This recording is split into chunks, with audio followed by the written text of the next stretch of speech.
You're just not believable anymore, okay? Stop. Hellmuth kicks things off with pocket kings. He was getting a bad beat after bad beat on this table. So now his fortunes seem to be turning around. Hellmuth with kings now? Well, he's limped in a bunch. Let's see if he keeps it balanced. Hey, come on, just min-raise it. Oh my God, Raise it up to 8. After 3 folds, we reach Hellmuth with his king 4 suited. It must be his lucky hand or something, because he will call Hellmuth's bet. Unfortunately for him, though, Stanley, who is looking down on these juicy queens, is going to.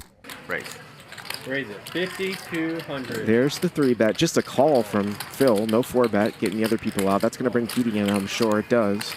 Hellmuth is probably silently screaming from happiness on the inside. This 3-bet is perfect for him, and he snap calls it. The real question is, why would Keating and Hellmuth pay this steep price with such marginal hands? But that, I will leave to you, the viewer.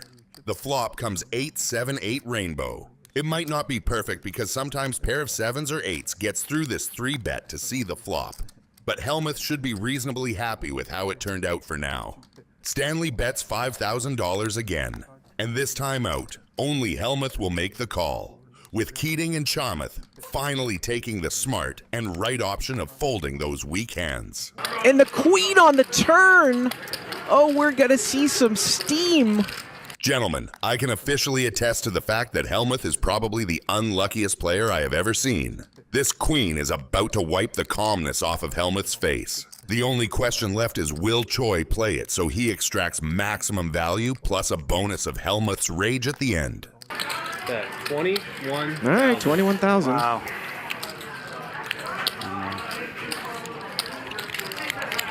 I have a bad feeling you have me, but I have an overpair.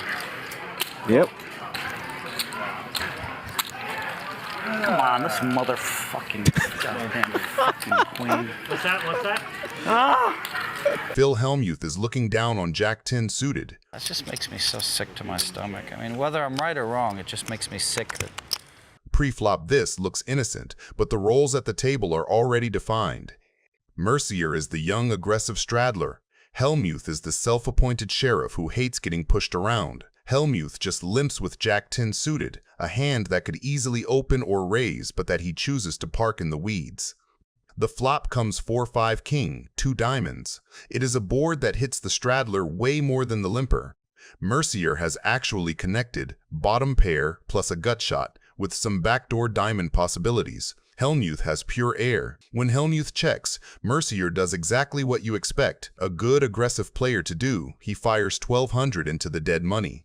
Small sizing, classic range bet saying, I have all the kings, 5s, and random pairs here, and you probably don't. Hellmuth's response is immediate and loud. He snap raises to 4,000. That raise is not really about his cards. It is about yanking the pot away from the kid who just stabbed at it. The turn brings the ace of clubs and dramatically shifts the texture without actually improving either hand in a made hand sense. Mercier's 4 is still just a small pair, but now Hellmuth picks up a legitimate draw. After representing strength on the flop, Hellmuth has found some real backup equity. He leans into the story and bets 8,000. That sizing is telling. It is not all in pressure. It is a keep calling if you dare. The river is the 6 of hearts, a complete brick for Hellmuth. This is the moment where a lot of players light money on fire by following through just because they have to tell the story. Hellmuth does something quietly smart. He gives up. He checks and admits that his bluff has run out of road. What the is going on here? The bad player should call with bottom pair. I call 9,000 more with Jack 10 or whatever the hell he had. I just spike a jack like it's nothing. Like 2 jacks. I'm glad you're enjoying it, Donnie. Well done. I would be. That's fine. You made a good call. I just want to play another 5-6 hours and see how many times you lose with hands like that. Jason, I think, is an excellent player. He just said he was a bad player. No, I'm the right bad after player, the hand, you go, these bad players. And he's the one who made these bad players calling me with bottom pair. See, that's the thing. You insult him because you're losing and feel like it's okay. I thought you hit the 6. I was kind of upset.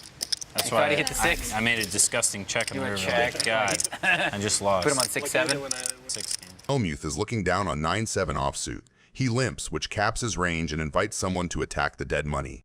Minieri obliges with an isolation raise using a suited king, a great candidate because it has blockers, plays well post-flop, and pushes the button on everyone who limped. Locke and Martinez come along, which pulls the SPR up and widens continuing ranges. I get unstuck. I get off the tilt juice. Hard to get off that tilt teat. Hellmuth overcalls rather than 3-betting, a choice that keeps the pot manageable, preserves positional leverage against the raiser, and allows weaker holdings to realize without facing a big pre-flop decision. This texture is excellent for the pre-flop aggressor. As the only player who routinely shows up with strong King X after raising, Minieri can c-bet profitably. The small sizing pressures ace-high, punishes underpairs, and denies equity to random backdoors while risking little against slow-played traps. Hellmuth check calls instead of raising. That keeps bluffs firing, prevents the pot from ballooning versus the portion of Minieri's range that will not fold, and sets up a decision tree where Hellmuth can choose which turns to accelerate on. Multi-way callers have folded, so we are quickly moving toward a heads-up range battle that favors the in-position player's initiative and the out-of-position player's ability to trap.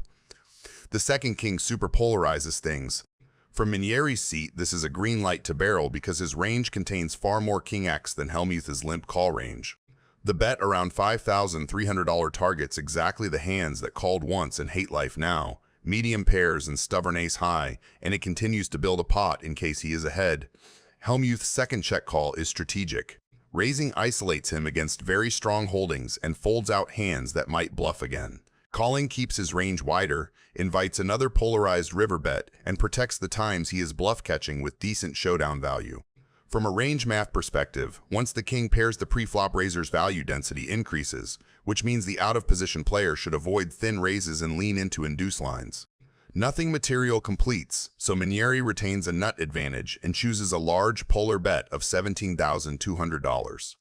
That sizing asks a capped range to overdefend, and it puts maximum pressure on one-pair type catchers that arrived here by calling twice. Oh, man. Hellmuth's final check call makes sense within that framework. He beats all the natural stabs that gave up drawing equity on the turn. It's just unreal what happens to me at this place. I mean, I'm just so sick of it, you know? I mean, I had the best hand the turn, I had the best hand on the river. What the is going on in this place? They're doing me What the kings is going on versus the river? How queens, do you call it? You flop always think a trips. bluff, I only wait for the nuts. Phil Hellmuth is looking down on pocket nines. He is mostly up against celebrities, but even in those situations, people find ways to make him tilt, and Mr. Beast won't be an exception. Now he picks up the hand that won him his first World Series of Poker main event. As we could have all expected, having amateurs on the table doesn't make things go fast. And people are more likely to play with random hands, as we can see by the many limpers. Slime takes things into his own hands, though, and raises to $2,400. That gets snap called by Mr. Beast, and after some weird shenanigans from XQC, 3-betted by him with ace-deuce offsuit. Mr. Beast with 150 in front of him, so. $1.3 million retail, like 450 in inventory. The what? What? I just told the story like 3 times. He lost a shit ton of money by tweeting out, I'm gonna give people free chocolate who like this tweet. Oh, yeah.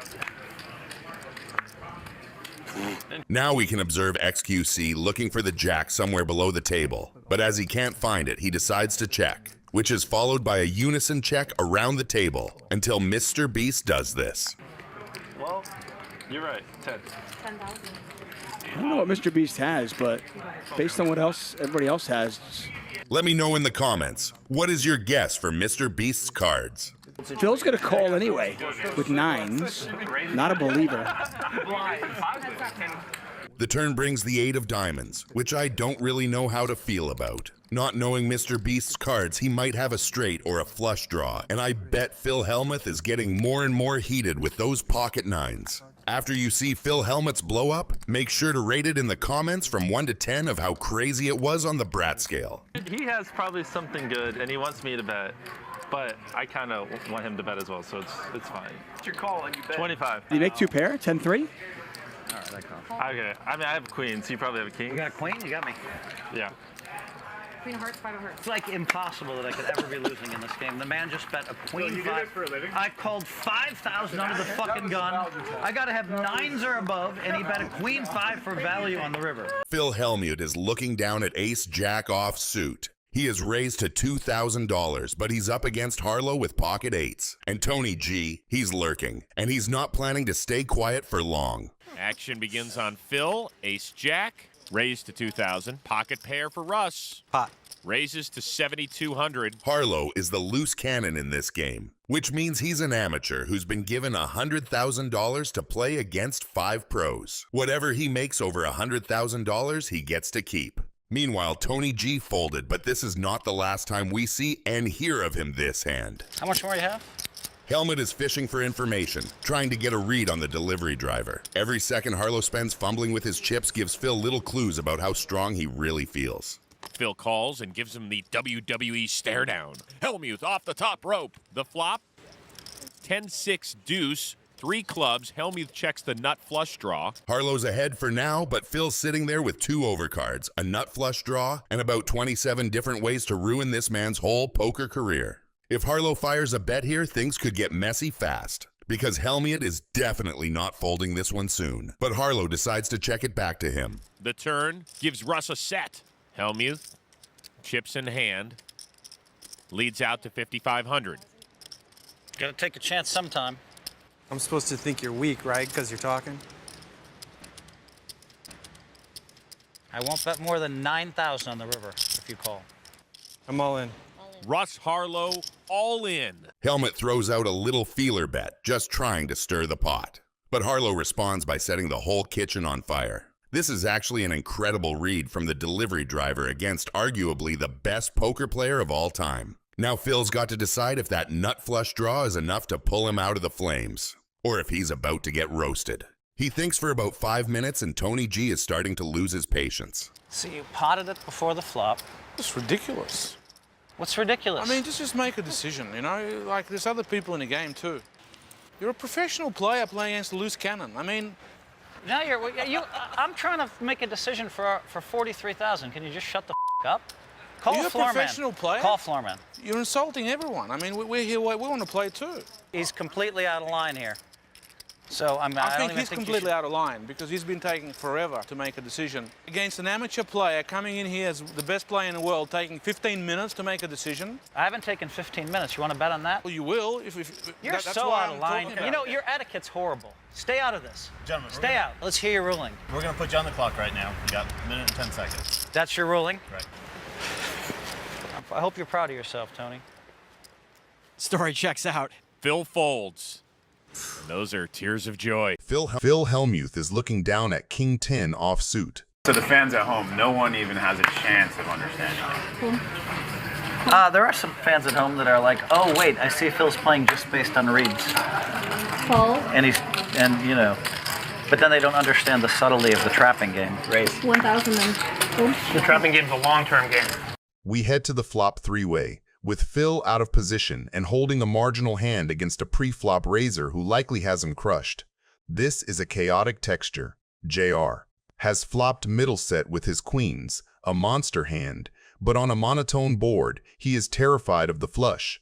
Phil is chasing, but he also knows that his 10 of clubs is a powerful blocker. If the 4th club hits, he can represent the nuts even if he doesn't have it. Turn. Will not be offended. Yes, you will. Here, Hellmuth makes a move that baffles modern pros. He leads out, a donk bet, for 6,000. This is Phil trying to seize control of the pot cheaply, perhaps sensing that JR is scared of the ace or the flush. JR, however, is not buying it. Holding a set, he raises to 19,000. He wants to charge Phil for drawing. Keating folds, but Phil makes a stubborn call. The fuck do you have? Aces and queens? What is Hellmuth doing here? Call 13,000. Is he going to represent a club? Well, the river's a 5. He's got king high. Keating and I are going to chug a beer. What's going on here? Old world style. If you guys have like a porno, I'll have one with you. A what? 22,000. He calls with king high. Mr. Reed. What a read. Wow. Well, I think that was someone's table, Chimon. Flabbergasting. That was their Corona. Okay. Fuck, I got fucked up because of the app game. Because Jared bluffs all his money off on the app game. Just a big ace is good enough to lead out just so he could bluff me. I let out just so he would raise. He fell for it, but he had a set. Later, I'm going to lead out with the nuts he's going to raise. I have to. You want all that money? I called you with ace 10. Yeah. I won all that Just money fine. because of the app game. Guys, but now it's my turn. Freebird, just have a Corona. I forgot how tight you're playing today. Phil Hellmuth is looking down at ace-9 suited. It's not the table I expected. 1100. Pre-flop begins with Phil Hellmuth trying to navigate the choppy waters of a deep-stacked cash game. Phil opens to 1,100 with ace-9 of clubs. It is a marginal hand to open from early position, but Phil trusts his post-flop reads. Mike X calls, keeping the pot multi-way. However, Nick Airball, the loud and aggressive newcomer, wakes up with pocket queens. He senses weakness and 3-bets to 6,200. This is a pivotal moment. The correct play for ace-9 facing a large 3-bet is almost always to fold. All in. Oh no! The misstep from Hellmuth as he moves all in. You're the best, Phil. Whatever you want, Phil. 2 times? Good luck, buddy. And it's Airball's reputation. I feel like I'm going to hit the first one. I feel like you're scooping. Airball's reputation gets him these kind of plays. I know these things. Never mind.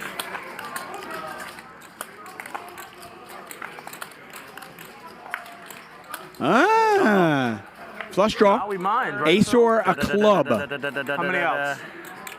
That's 8 clubs and 3 aces. 11 outs. So what's your 33 outs. What's your percentage? Like 25%. Exactly. All right, so 100% for Phil, 0% for Nick. We know this story. Tale as old as time, and the next board we get the ace. Nope, 10 of hearts. And 2 clubs have been wasted, by the way. I've been getting crushed forever. Phil wins all the money in poker. I just lose. A little rake back for the kid. I've been beaten nope. down. King high board. 2 hearts out there. Hellmuth looking sad. I mean, not what I expected. I like your chances. I don't think so. Need some kind of competition. I'll take, if I lose this, I'll take 20. Nice hand. But you seem like a nice guy, Mike. I won't talk smack to you. Hey. An airball. Scoops, wins $56,000 pot, and does fell to Phil Hellmuth. Hellmuth bought in for 20K, had worked it up to about 29,000 before losing all of it to airball. So he is in for a second buy-in, but they are min buy-ins. Phil Hellmuth is looking down on ace-9 offsuit. Doing an add-on, if no one objects. No, of course. I don't object. Add on for as much as you like. Up to 500,000. Pre-flop. This is a perfect example of how one aggressive decision can pull 3 other players into a very volatile pot. Brunson opens with 6-5 suited, a classic loose raise that keeps the game flowing and his range wide. I call. Hellmuth wakes up with ace-9 offsuit and chooses a big 3-bet to 12,600. That sizing is doing a lot of work. He wants to isolate the opener, pick up the dead money, and use position plus skill edge rather than pure cards. The problem is the hand itself. Ace-9 offsuit looks pretty, but in a re-raised pot it is in terrible shape against any calling range that includes better aces, big pairs, and suited Broadway. I raise the pot. When Wiggins looks down at pocket kings behind all of this, he is in a dream spot and decides just to call. That flat call is very tempting. He keeps all the weaker hands in, disguises his strength, and gives himself a chance to win a huge pot without ever having to face a 4-bet, but it also invites the players behind to come along with speculative holdings. 12-6. Yep. Call. We have some cannon action over here. And Brunson, getting an excellent price in closing the action, comes along as well. I know Tony's gonna call it, so I might as well too. Yeah. I love these big pots. What a sick hand this is. 4 ways. I'm landing on anyway next pot, so it's like a free roll for me. By the time the dealer spreads the flop, Hellmuth's isolation 3-bet has turned into a 4-way pot where his dominated ace-9 has to navigate 2 deep stacks and one of the strongest starting hands in poker. The flop comes 9-10-9, and the board instantly rewrites everyone's expectations. That flop looks like you, doesn't it? No, Phil, I look like me. 17,000. Phil bets 17,000. If you look like me, why you bet so much? Hellmuth, who started the hand with the most questionable value hand, suddenly finds himself holding trips with top kicker.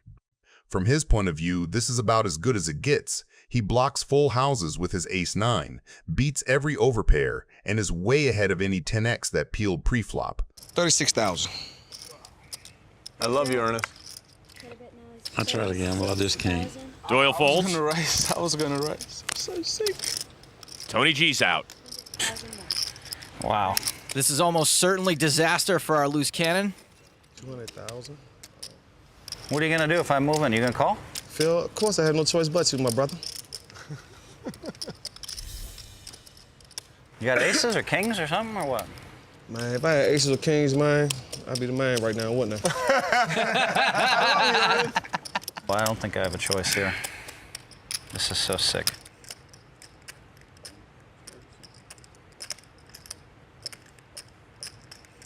All right, I guess I'm all in. I call. Kings. I got 3 9s. You gotta be kidding me. Okay, that's what I thought. Yeah, What were you slow rolling him for? Here, man. Maybe at 10's full. I mean, she was so happy. That was so unreal. That was torture. I didn't mean to slow roll. Hold on. How many times do you want to deal it? Gimp. You want to deal it 4 times? No, that's not. When a you slow know roll. he's gonna call because he says it. You know, Phil Lock, why don't you just stay out of why don't you stay out of it? Because I'm right here and because felt bad. you've been so far out of line to me, and every time we've played, and I'm just sick of it. So why don't you just mind your business? 12,600. But he's right. It was a pretty sick slow roll. I'm sorry, because I haven't done anything like that in my whole life. Were you folding? I can't get away from this. The whole speech. The guy's already in. He's already got 80% of We'll it. decide. 4 times? Yeah, it gives you a better chance to Hey, win. Dan sure do. Cool. A jack of hearts. Queen. Yeah, queen, king. The river, an ace of diamonds. Round 1 goes to Hellmuth. The turn, a king. There we go. Full house. That's what I'm talking about, baby. Get me down. The river's a 3. 15% dog. Ernest has won the second pot. So that's cool. I'm feeling good right now. Well, A 7 of spades. Everybody's rooting for a spade. It is a spade. goddamn Spade up 2-1. That's loose cannon. He's up 2-1. Why did you go for 4 times? You went. A queen on the turn. Jack. There's a jack. The final river card.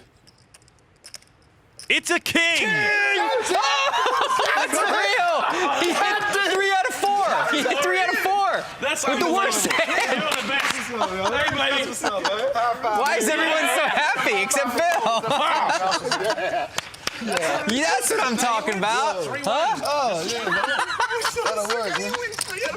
Phil Hellmuth is looking down on Queen 6 suited. Pre-flop has already built a decent-sized pot, and we end up heads up with Phil Hellmuth against Ferdinand's ace-jack. Stacks are deep, they are chatting, but both know this is a spot where one big pot can flip the session.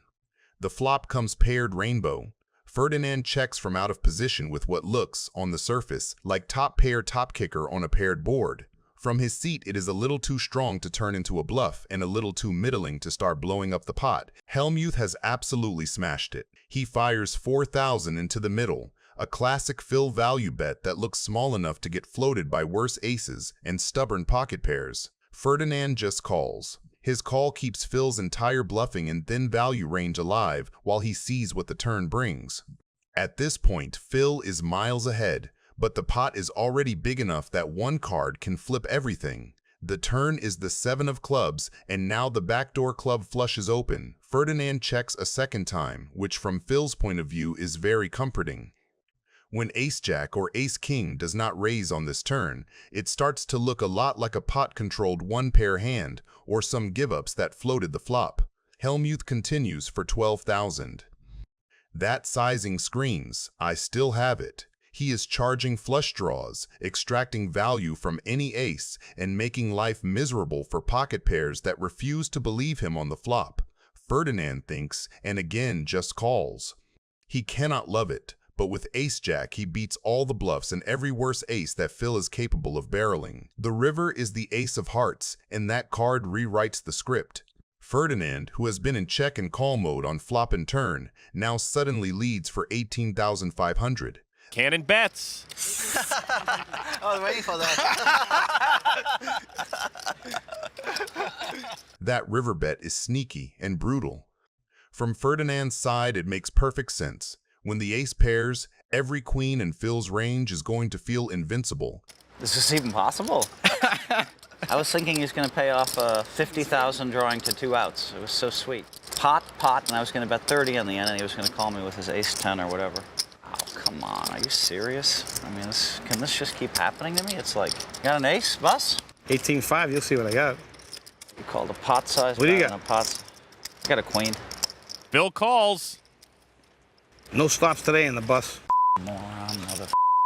Hellmuth kicks things off with pocket deuce. This is a hand that only someone as wild as Phil Hellmuth can play when faced with a raise. Little does he know, his aggression will end up making him mad once again.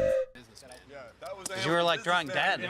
Right after making the call, Hellmuth plays one of his special cards. Complete shithousery. He directly calls out his opponent for drawing dead and bluffing him. Let's see if it will work out. Perkins completely unbothered by Hellmuth's antics calls with 8-4 suited. I guess these must be his lucky numbers, or else I don't see a reason why he would go three-way with these cards. The flop is here, and oh boy, does it deliver some drama. We have 5 with 2 jacks. Now it can be anyone's game. Let's see what Hellmuth will do here. With Perkins and Williams both showing weakness with their checks, Hellmuth will want to take control of the pot. To do that, he instantly fires a bet for $4,000.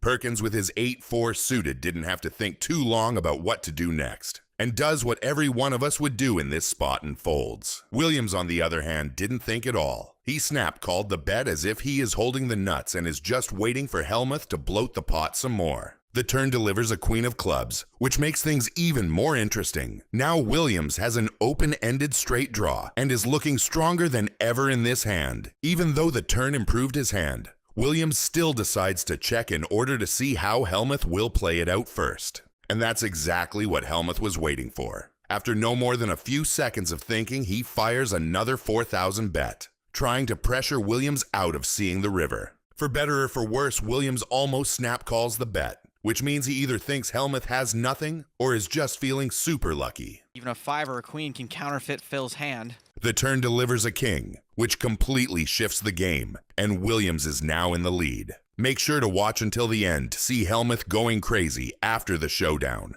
King. Here it comes. That's the ejector seat straight out of Goldfinger. Williams. Moron, mother.